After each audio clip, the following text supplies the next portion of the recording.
Hello students, welcome again in your online class ISP Gurukul. फिर स्वागत है आप सभी का। आज मैं आपके लिए लेके आया हूँ इनडायरेक्ट स्पीच का ही next topic, imperative sentences.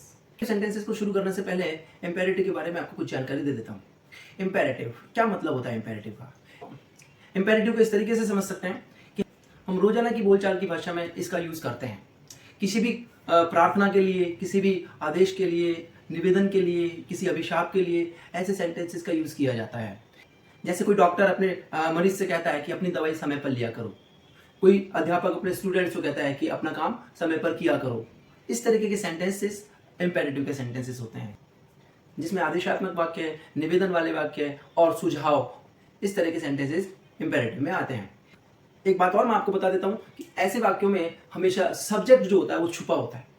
Subject छुपा होता है पूरी तरह से, और जब हम इसके सेंटेंसेस बनाते हैं तो उसमें सब्जेक्ट दिखाई नहीं देता कभी भी। उसमें सब्जेक्ट ज्यादातर यू होता है, लेकिन उस यू को हम लिखते नहीं है। ऐसे सेंटेंसेस बिना सब्जेक्ट के लिखे जाते हैं। और अधिक जानकारी के लिए हम आगे बढ़ाते हैं अपनी क्लास को, तो चलिए हम शुरू करते हैं।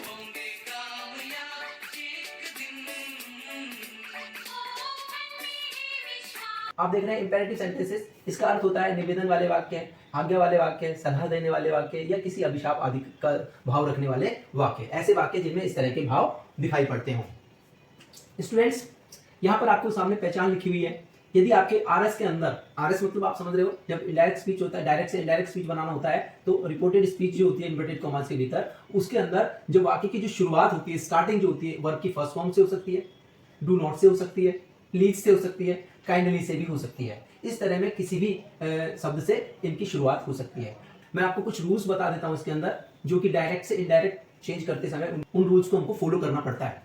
देखिए, यहाँ पर हम बात कर रहे हैं सबसे पहले सैड या सैड टू। अगर आपके आरबी के अंदर रिपोर्टिंग वर्ब में जो वर्ब होती है, अगर वो सैड या सैड टू है, तो उनको किस तरीके से हम चेंज कर सकते हैं? उसको हम चेंज कर सकते हैं रिक्वेस्टेड में। यदि दिए गए सेंटेंसेस में प्लीज या काइंडली हो, रिक्वेस्ट का भाव हो, तो ऐसे सेंटेंसेस को सैड और सैड टू के स्थान पर किस में बदलना होता है? रिक्वेस्टेड में होता है। अभी तक हमने जो इनडायरेक्ट स्पीचेस बनाए हैं, सिंपल एसेटिव सेंटेंसेस के लिए बनाए थे, जिसमें हमने सैड और सैड टू को टोल्ड में बदला था। इसके अलावा हमने इंट्रोगेटिव सेंटेंसेस बनाए थे, जिसमें हमने आस्क्ड में बदला है। इंपेरेटिव वाले सेंटेंसेस में ना तो टोल्ड का यूज किया जाएगा सैड और सैड टू के स्थान पर, ना आस्क्ड का किया जाएगा, बल्कि अलग अलग सेंटेंसेस में जिस तरीके के भाव आपको दिखाई पड़ते हों, उसमें requested, advised, ordered, begged, cursed, urged, implored, asked या फोरबेड, इस तरीके से हम अलग अलग सिचुएशंस में अलग अलग सैड और सैड टू को चेंज करना पड़ता है। सबसे पहले आपको बताया रिक्वेस्टेड के लिए, जब आपके सेंटेंस में काइंडली या प्लीज हो या फिर कोई निवेदन करने का भाव आपको छिपा हो, दिखाई पड़े,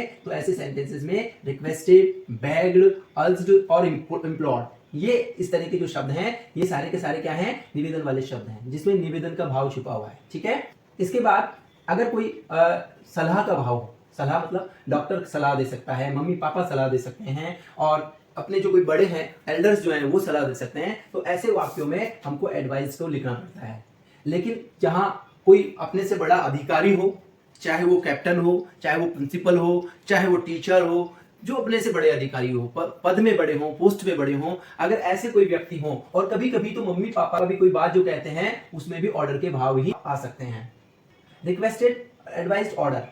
ऑर्डर के भाव के बाद हम बात करते हैं बैग्ड, कर्स्ड और इम्प्लोर्ड, और ये सारे के सारे रिक्वेस्ट वाले भाव हैं। यहाँ पे कर्स्ट की बात कर रहे हैं। कर्स्ट में यदि कोई व्यक्ति किसी को अभिशाप देता है, उसको बद्दुआ देता है, तो ऐसे वाक्यों में कर्स्ट का यूज किया जाता है। लेकिन यहाँ पर आस्क्ड भी आप देख रहे हैं। देखिए, आप एक सबसे कॉमन चीज जो अभी आपने पहले भी बना दी थी, आस्क्ड, जो कि इंट्रोगेटिव में बनाया था। आप कहेंगे गुरुजी ऐसा कैसे हो सकता है सर, ऐसा कैसे हो सकता है कि आस्क्ड उसमें भी यूज होता है और आस्क्ड में भी यूज होगा? लेकिन मैं आपको बता देता हूं, इसमें जब कोई भी भाव समझ में नहीं आता, जब आपको उस पूरे सेंटेंस में कोई भी ऐसी चीज नहीं पता लगती कि यहाँ रिक्वेस्ट भाव आता है, कि एडवाइस आ रहा है, कि ऑर्डर आ रहा है, या और कुछ आ रहा है, तो ऐसे वाक्यों में आप क्या करेंगे?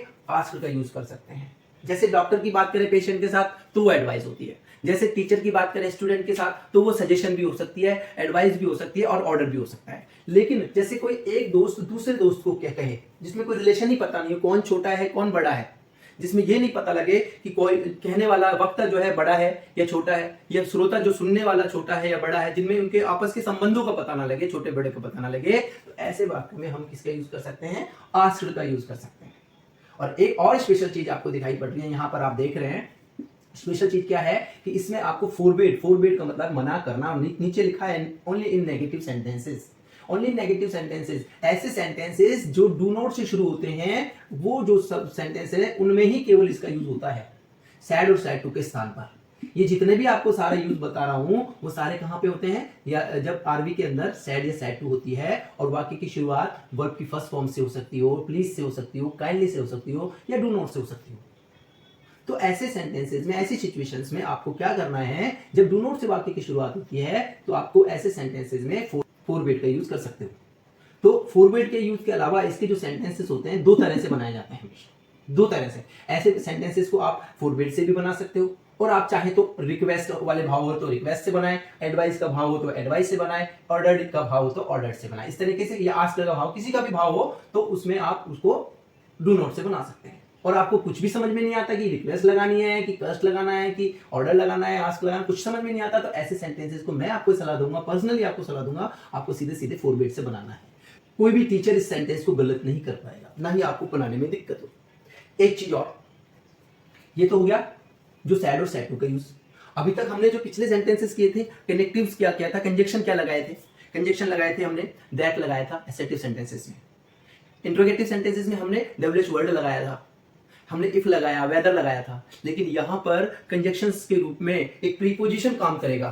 प्रीपोजिशन आप देख रहे हो टू, एक प्रीपोजिशन टू जो है वो कंजक्शन का काम करेगा, और टू लगकर उस सेंटेंस, दोनों सेंटेंसेस को, आरबी और आरएस के सेंटेंसेस को जोड़ा जाएगा। या आरएस का सेंटेंस और या आरबी का सेंटेंस, इनके बीच में, दोनों के बीच में टू लगेगा। दूसरी बात आपको यहां पे आपको दिखाई पड़ रही है नॉट टू। अगर आप फोरबिड से बना रहे हो, नेगेटिव सेंटेंस है, नेगेटिव सेंटेंस है, फोरबिड से बना रहे हो तो कंजक्शन यूज करना है टू।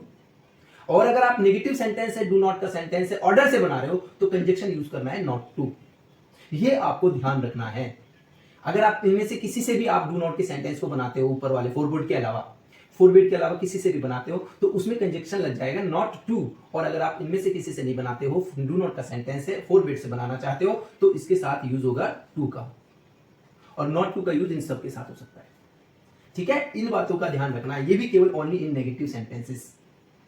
लेकिन एक साथ दो नेगेटिव कंडीशन अप्लाई नहीं कर पाओगे आप। अगर आपने ऐसा किया, फोरबिड का यूज करके नॉट टू का यूज कर दिया, तो आपके सेंटेंस बिल्कुल सही होते होते गलत हो जाएगा। इसलिए मैं आपको सलाह देता हूं कि दो दो नेगेटिव कंडीशंस को एक साथ अप्लाई ना करें। अगर आप नेगेटिव सेंटेंस देख रहे हैं, डू नॉट का वाक्य देख रहे हैं, तो ऐसे सेंटेंस को आप या तो नॉट टू अप्लाई करके बनाएं या फोरबिड अप्लाई करें। इनमें से किसी एक कंडीशन को अप्लाई करें। ठीक है, इसके बाद हम बात करें, एक और चीज आपको समझा देता हूं। ये तो हुआ इन्वर्टेड कॉमास के स्थान पर, जो कॉमा होती है, इन्वर्टेड कॉमास होती है, उनको हटाने के बाद ये चलता है, इनको हटाना पड़ता है, इसके स्थान पर इसका यूज किया जाएगा। अब हम एक कंडीशन और देख लेते हैं, यहाँ पे नोट है, यहाँ पे आपको स्पेशल बताया हुआ है कि आरएस के टेंस में कोई परिवर्तन नहीं होता है। इस पहले हमने जो देखा था, इससे पहले हम जो भी बनाए थे, जब सैड और सैड टू होता था तो टेबल थर्ड के अनुसार हमने जितने भी चेंजेस किए थे सारे रूल के अकॉर्डिंग किए थे। लेकिन सिर्फ अभी तक जो हमने पहला और दूसरा किया है, पार्ट वन और पार्ट टू में, असर्टिव सेंटेंसेस और इंट्रोगेटिव सेंटेंसेस।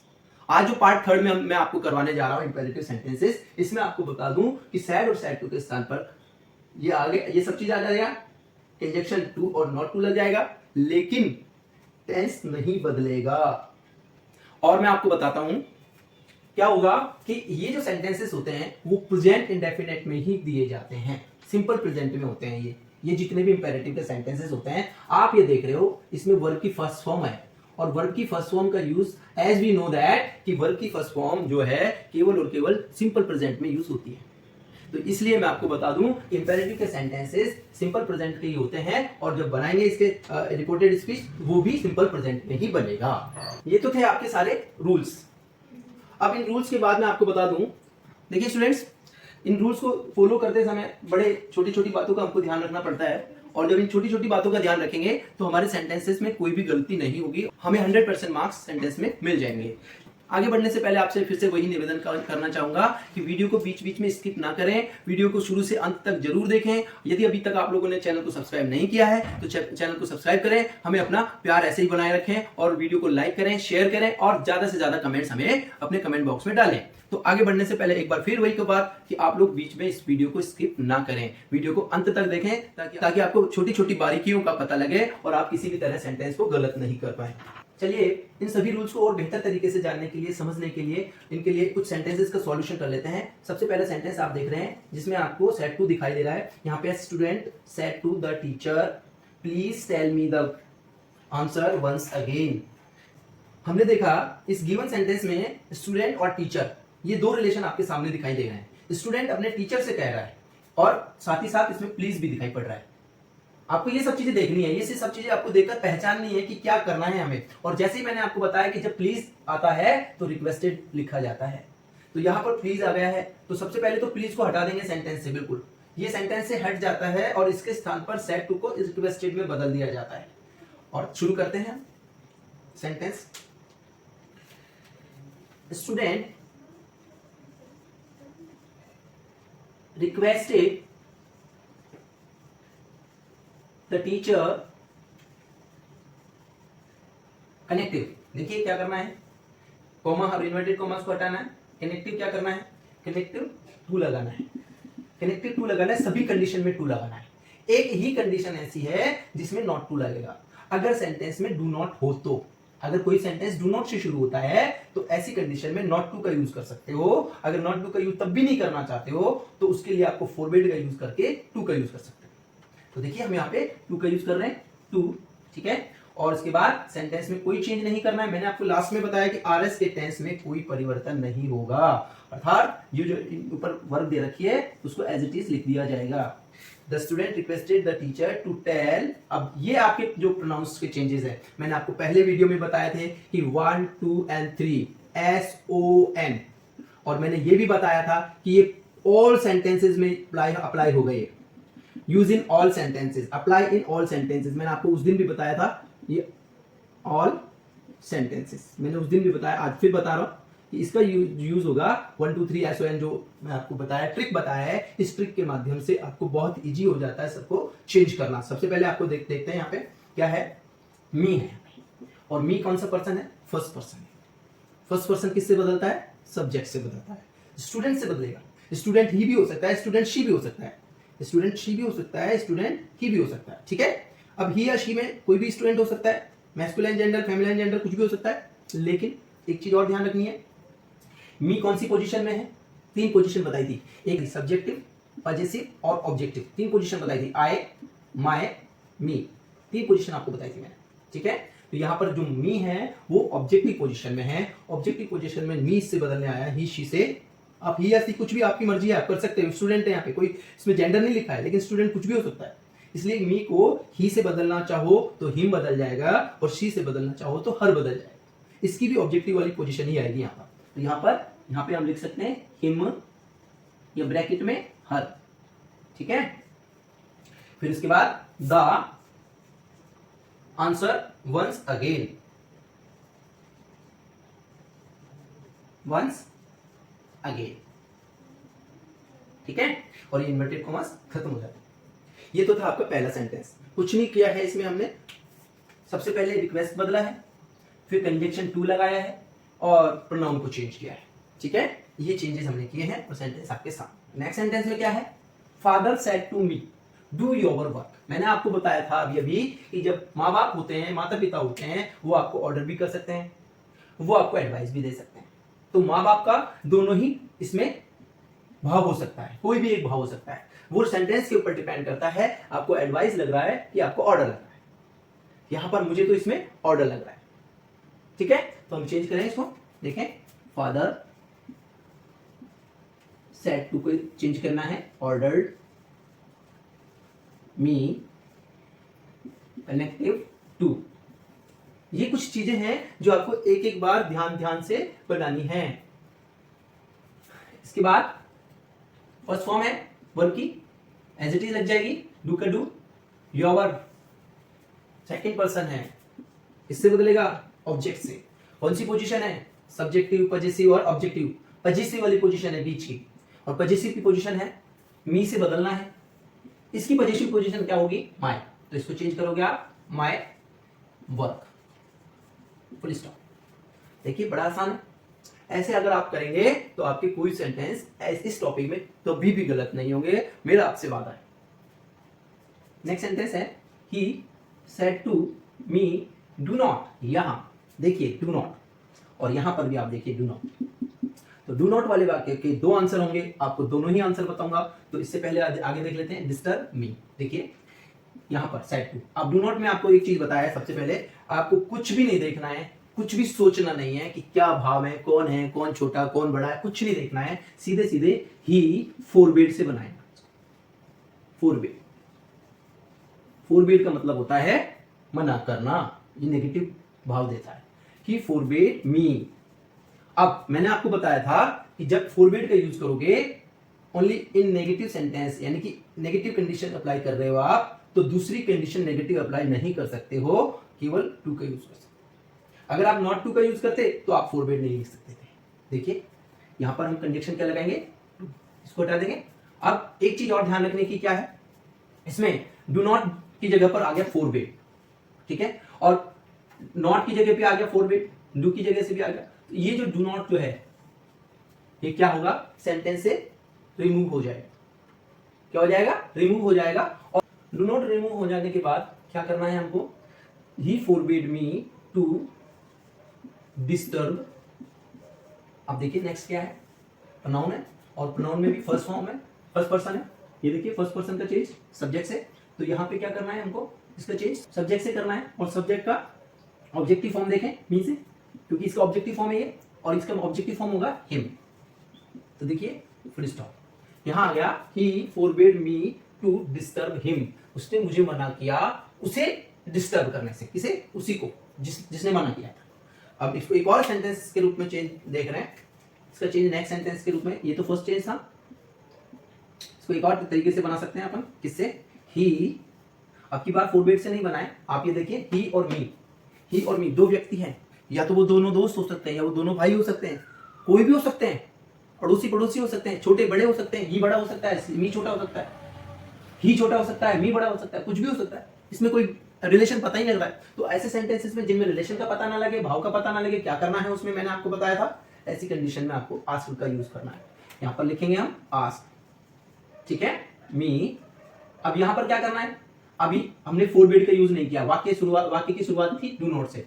अभी क्या करना है, डू नॉट वाले सेंटेंस में डू को हटाकर नॉट टू लिखेंगे। क्या लिखेंगे, नॉट टू।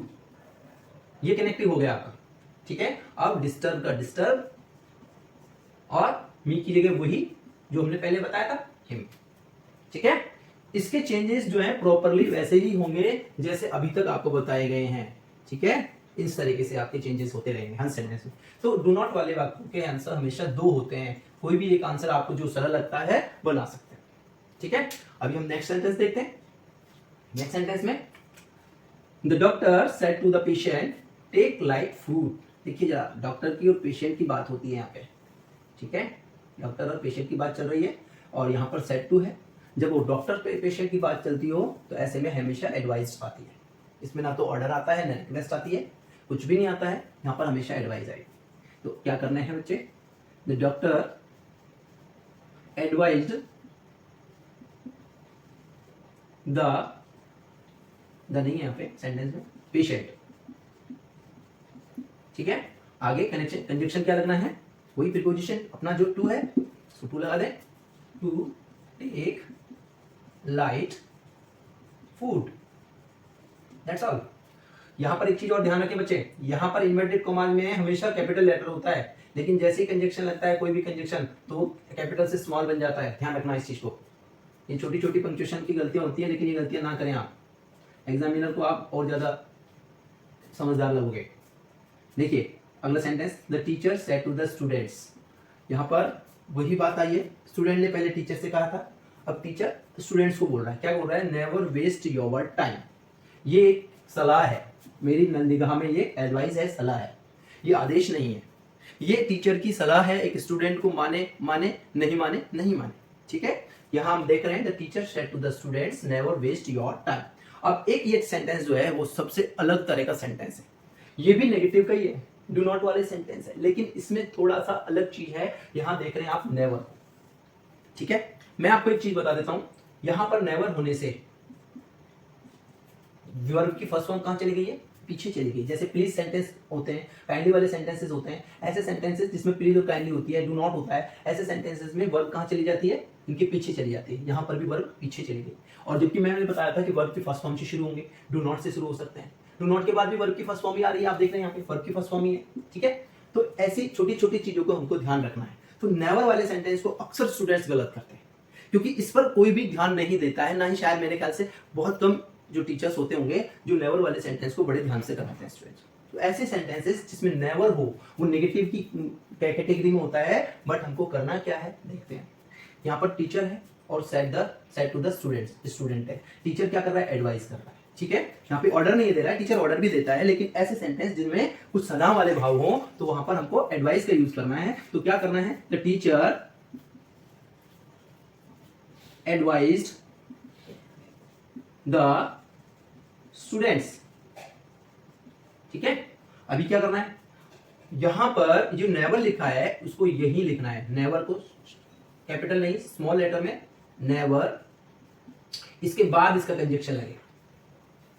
अभी तक के सेंटेंसेस में क्या था, जैसे इन्वर्टेड कॉमा हटती थी कंजक्शन लग जाता था, लेकिन नेवर वाले स्पेशल सेंटेंसेस होते हैं जिनका थोड़ा सा कंडीशन अलग हो जाती है। उसमें नेवर को टू से कंजक्शन, जो कंजक्शन का काम कर रहा है ये जो टू है, इस नेवर को इस टू से पहले लिखना पड़ता है, और फिर उसके बाद ये इन्वर्टेड कॉमास का जो हटाने का यहाँ पर काम कर रहा है टू, उसको लगाया जाए, ठीक है। The teacher advise the students never to waste, इसके बाद योर पजेसिव फॉर्म है और सेकंड पर्सन है। सेकंड पर्सन किससे बदलते भाई, सेकंड पर्सन बदलते हैं ऑब्जेक्ट्स, ठीक है। सेकंड पर्सन ऑब्जेक्ट से बदल रहे हैं, और फॉर्म कौन सी है, पजेसिव फॉर्म है। तो पजेसिव फॉर्म के हिसाब से चलेंगे हम, बीच वाली फॉर्म है पजेसिव। यहाँ हम बात कर रहे हैं योर को ऑब्जेक्ट से बदल दीजिए स्टूडेंट से। स्टूडेंट भी ध्यान दीजिए, यहाँ पर स्टूडेंट्स हैं, एक वचन नहीं है, बहुवचन है, प्लूरल फॉर्म है। तो प्लूरल फॉर्म में इसकी प्लूरल फॉर्म होगी दे, दियर, देम। पिछले वीडियो में आप देखें, जो पहली वीडियो मैंने आपको बनाई है इसकी डायरेक्ट इनडायरेक्ट की, उसमें पहली वीडियो में आपको सारी फॉर्म बताई हुई है। अगर आप लोगों ने नहीं देखी है तो जाकर जरूर देखें इसको। तो यहाँ पर हम पजेसिव फॉर्म की बात कर रहे हैं, पजेसिव फॉर्म आएगी देयर, और ये प्लूरल फॉर्म है, इसमें यहाँ पे आ जाएगा योर के स्थान पर दियर टाइम, ठीक है। टीचर ने क्या कहा, टीचर ने स्टूडेंट से कहा कि नेवर वेस्ट योर टाइम, अपना कभी भी टाइम खराब मत करो, अर्थात अपना टाइम कभी भी मत खराब करो।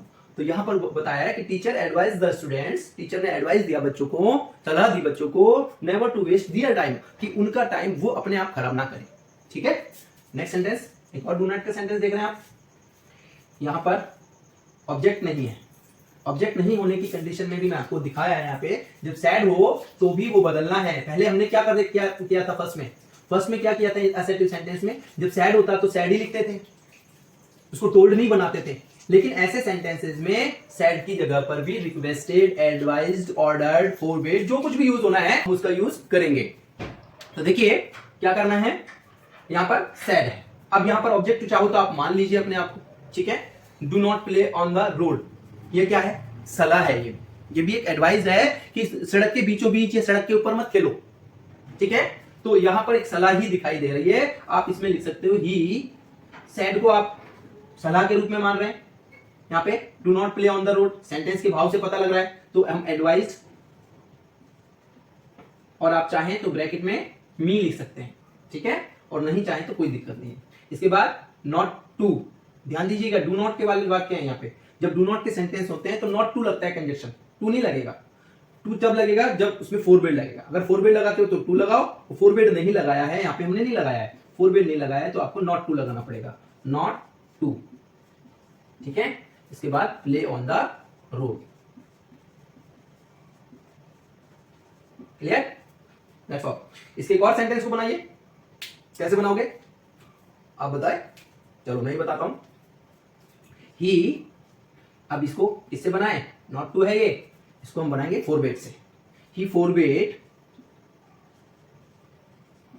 ब्रैकेट में आप चाहे तो मी कर सकते हैं, आप चाहे तो हिम कर सकते हैं, कुछ भी कर सकते हैं, आपकी मर्जी है, इसमें कोई फर्क नहीं पड़ रहा है। अगर आपको करना ही है ब्रैकेट में डालिए आपको, ठीक है। जो आप पे ऑब्जेक्ट नहीं दिया है आप ब्रैकेट में इमेजिन कर सकते हैं, आप इमेजिन करने में आप कुछ भी कर सकते हैं, अपने आप को कर सकते हैं, किसी और को, थर्ड पर्सन, ठीक है। ही फोरबेड हिम, फिर अब की बार नॉट टू नहीं लगेगा, कनेक्टिव लगेगा टू, प्रीपोजिशन आपका टू यहाँ पे कनेक्टिव का काम कर रहा है। इसके बाद प्ले ऑन द रोड। एक चीज आपको बता देता हूं, ये जो ऑब्जेक्ट जब नहीं दिया होता है आरबी के अंदर रिपोर्टिंग वर्ब में, तो आप इमेजिन करते हैं, और तब इमेजिन करना बहुत ज्यादा जरूरी होता है जब यहाँ पर कहीं ना कहीं सेकंड पर्सन हो।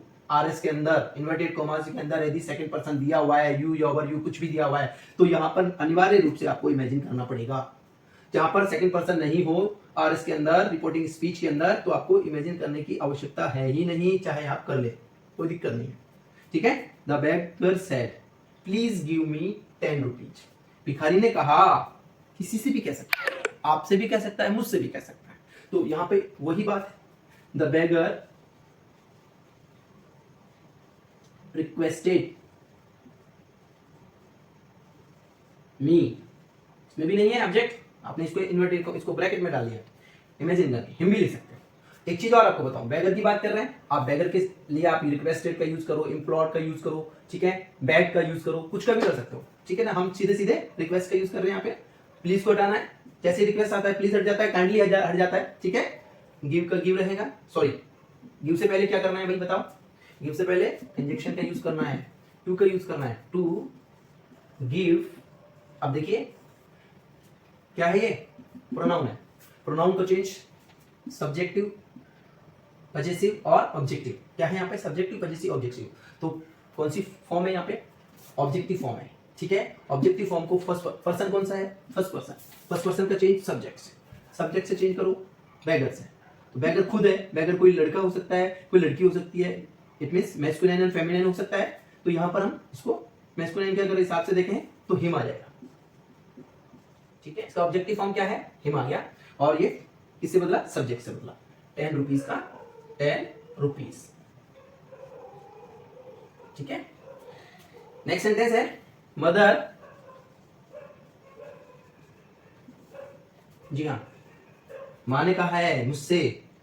माँ क्या कर सकती है, एडवाइस दे सकती है, माँ क्या कर सकती है, ऑर्डर दे सकती है, कुछ भी कर सकती है माँ, ठीक है।